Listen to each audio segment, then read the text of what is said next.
ደራሲው አዲስ አለማየሁ፣ ተራኪ ወጋየሁ ንጋቱ።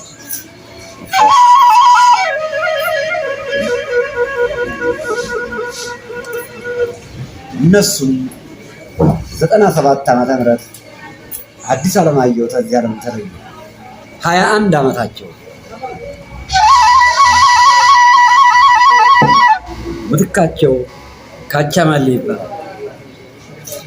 ሀገር አቋራጭነት በአንድነት ይላል።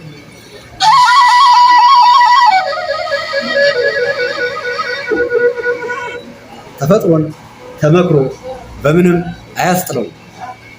አንድ ሰው በራስ በህሊናው ታላሰበ ሰው ባለው ሊሆን